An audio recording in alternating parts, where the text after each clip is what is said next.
బయటకు విషయం చెప్పలేదంటే కెరీర్ కోసమో భయంతోనో కాంప్రమైజ్ అయిపోయి ఒక 4 ఏళ్లు ట్రావెల్ చేస్తూ మొత్తం తన కెరీర్ నిలబడిందనో లేదంటే తర్వాత ఇప్పుడు నిలబడలేదనో ఏదో అడ్డొచ్చిందనో ఇప్పుడు ముందుకు రావడం లేదంటే ఇప్పుడు బయటకు వచ్చి చెప్పడం అనేది కూడా కరెక్ట్ కాదు అనేది చాలా మంది. ఎందుకు కరెక్ట్ కాదు? సెల్ఫ్ కాన్ఫిడెన్స్ వచ్చిన తర్వాత అమ్మాయి ఇప్పుడు అవసరాలు తీరిన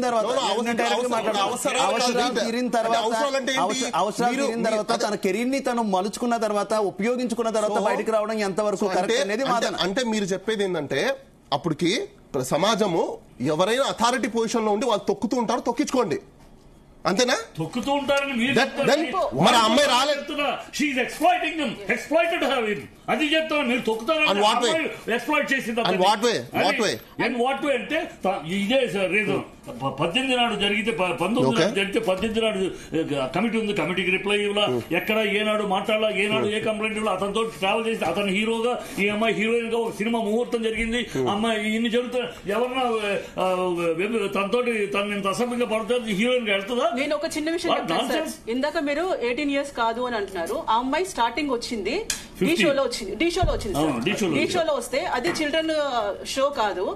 ఖచ్చితంగా దాంట్లో ఒక రూల్ ఉంది, సంతకం పెట్టాలి 18 years ఉందా లేదా అని. సో డి షో వాళ్ళ మీద వేద్దామా? ఇప్పుడు మరి అమ్మాయి 18 లేదా? 18 తర్వాతనే కదా తనకి పరిచయం అయింది, డి షో తర్వాత తనకి పరిచయం అయింది. ఇప్పుడు ఇంకొకటి అంటున్నారు 16 years కి పరిచయం అయ్యారని చెప్పేసి. అదే సార్ అనేది అంటారు సార్. ఏమైనా మనం రాసుకోవడానికి నాకు ఛాన్స్ ఇస్తే నాకు 5 minutes నా టైం కిల్ చేసుకోవడం తప్ప ఏం లేదు ఇక్కడ. ఇప్పుడు నేను వాళ్ళిద్దరు మాట్లాడే టైంలో నేను ఇంటర్వ్యూ అవ్వలేదు. నా టైం నాకు ఇవ్వండి, నేను మాట్లాడిన తర్వాత లెడ్దాం. ఇప్పుడు వాళ్ళిద్దరు మాట్లాడడానికి నేను ఆన్సర్ చేస్తున్నాను. ఒకటి ఏంటంటే ఇప్పుడు ఆ అమ్మాయికి ఆ టైంలో సర్టన్ సర్కమ్స్టాన్సెస్ సపోర్ట్ చేయకపోయిండొచ్చు. ఎవరికైనా కూడా ఇది ప్రాక్టికల్ గా జరిగే ఇష్యూస్ మాకు తెలుసు. ఎంతో మంది దగ్గర మేము వింటుంటాం, మా దగ్గర కౌన్సిలింగ్ కి కూడా చాలా మంది వస్తుంటారు. సమాజంలో సోషల్ ఇంజనీరింగ్ చేసేటప్పుడు మేము ఎంతో మందిని చూస్తుంటాం. ఇది ఎందుకు జరుగుతుంది అంటే మీకు నాట్ ఓన్లీ సినిమా ఇండస్ట్రీ, ప్రతి ఇండస్ట్రీలో ఇది ఉంది. సినిమా ఇండస్ట్రీ అనేది మినహాయించడమే కాదు, సినిమా ఇండస్ట్రీలో ఎక్కువ. ఎందుకు ఎక్కువ అంటే మిగతా ఇండస్ట్రీలో దెర్ ఈజ్ అదర్ ఆపర్చునిటీస్. అంటే ఇంకో ఇండస్ట్రీ, ఇంకొక కంపెనీ కాకపోతే ఇంకో కంపెనీకో, ఇంకో కంపెనీ కాకపోతే ఇంకో కంపెనీకో చేంజ్ అయిపోయే అవకాశాలు ఉన్నాయి. కానీ సినిమా ఇండస్ట్రీలో పరిస్థితి ఏంటంటే మీరు ఒక్కసారి సినిమా ఇండస్ట్రీలోకి ఎంటర్ అయిన తర్వాత మీకు there is no other go. ఇంకా అదర్గో లేనప్పుడు వాళ్ళు ఏం చేయాలి? ఖచ్చితంగా కాంప్రమైజ్ అయ్యి ఖచ్చితంగా అందులోనే ఉండి గిలగిలా కొట్టుకోవడం తప్ప.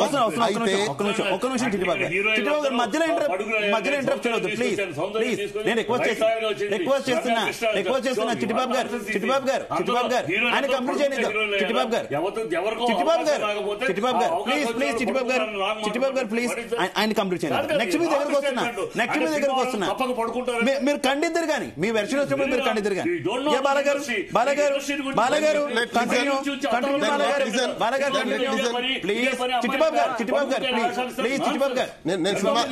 నేను సినిమా ఇండస్ట్రీ గురించి మాట్లాడితే బట్టలు ఇప్పిపోతాను అందరికి. నేను మాట్లాడడం మొదలు పెడితే ఒక్కొక్క జీవితాలు రోడ్డు మీదకి వస్తాయి. మాట్లాడమంటారా? ఒక్కొక్క జీవితాలు బయటకు వస్తాయి. మెగా ఫ్యామిలీ అంటే తక్కువనా? ఏం చేయలేదు నేను చెప్పమంటారా? ఎవరో ఏం చేస్తారో? ఎంతమంది కుటుంబాలు, ఎంతమంది అమ్మాయిలు లాగారు? జనసేనలో ఉన్న వాళ్ళందరూ మా దగ్గరకు వచ్చి పెట్టుకున్నారు తెలుసా మీకు?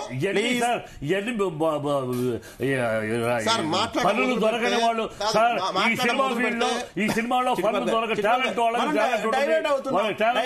ఉండండి సార్.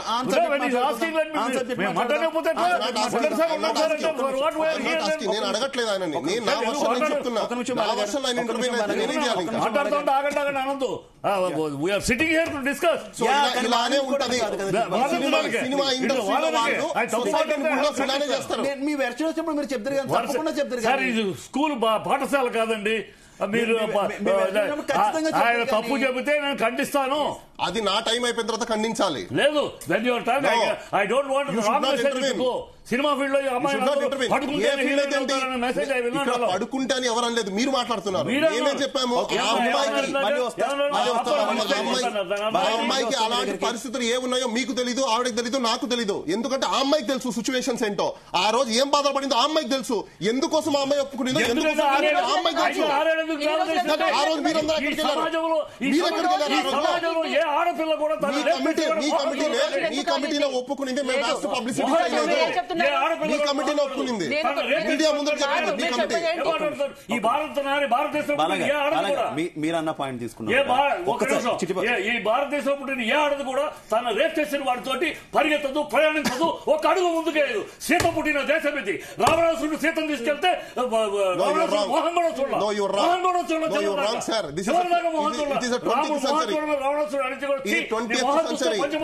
అది ఎప్పుడో రావణాసురుడు టైంలో సార్ ఇప్పుడు 20th సెంచరీలో ఉన్నారు మీరు ఇదే